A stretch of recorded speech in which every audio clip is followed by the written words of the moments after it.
देखा। और यहाँ तो पॉलिटिशियंस ने हमारी शहादतों को भी बंटवारा करना शुरू कर दिया कि अफसर मरेगा 5 लाख, जेसीओ मरेगा 2.5 लाख और जवान मरेगा 2 लाख। ये कौन सा देश है? ये कौन सा न्याय है?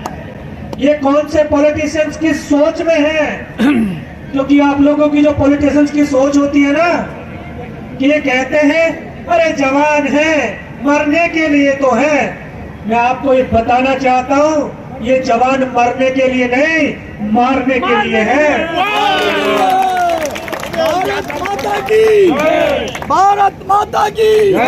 जब ये दुश्मनों के सरों को मूली गाजर की तरह काटते हैं ना, तभी इस देश की आजादी सुरक्षित होती है, तभी ये राष्ट्र सुरक्षित महसूस करता है। और इस राष्ट्र की 140 करोड़ की आबादी इन्हीं सैनिकों के ऊपर विश्वास करती है। आज बोरविल में बच्चा गिरता है, फौज को बुलाते हैं।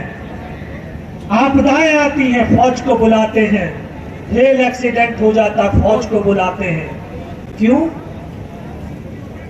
इन आपदाओं से निपटने के लिए आपके पास संगठन नहीं है, आपके पास संस्थाएं नहीं है, लेकिन आपकी उन संस्थाओं का काम करने के तरीके नहीं है।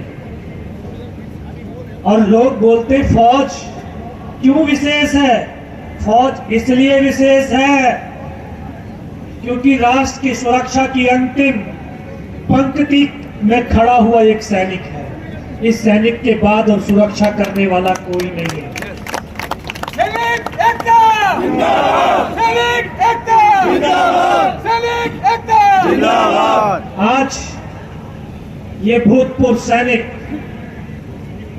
एक मंच पर एक साथ पूरे देश के कोने कोने से आकर के खड़े हुए हैं। हम सबकी एकता ही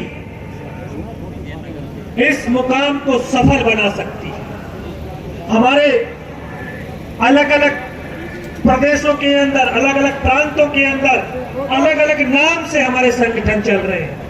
मैं उन तमाम संगठन के संगठन अधिकारियों से, उन पदाधिकारियों से विनम्र निवेदन करता हूं, उनसे आह्वान करता हूं कि जब भी सैनिक एकता की आवाज आए, आप अपने संगठन को भूल जाइए, क्योंकि ये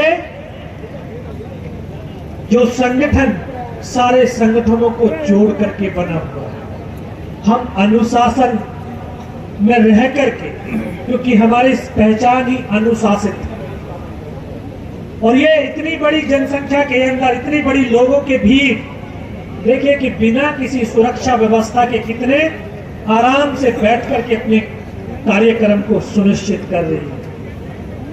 ये सीखना है हमें, देश को सीखना चाहिए कि इतनी बड़ी संख्या की गैदरिंग अनुशासित तरीके से कितने आराम से बैठ करके हम अपनी बात को रख रहे हैं। और मैं देश के, क्योंकि ये जवान देश के किसान भी हैं और इन्हीं के बेटे जवान भी हैं, तो जब तक देश का जवान और किसान को सम्मान नहीं मिलता, तब तक ये किसान और जवान संघर्ष की राह पर यूं ही चलते रहेंगे। और देश की सरकार और देश के राजनेताओं, मैं आपको ये बताना चाहता हूं कि सैनिक उस संस्था के सैनिक हैं जहां पर हमें एडवांस सिखाया जाता है, विड्रॉल कभी नहीं सिखाया जाता।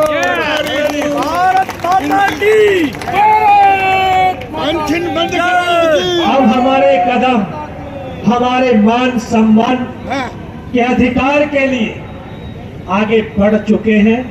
अब ये पीछे नहीं हटेंगे। अब ये पीछे नहीं हटेंगे।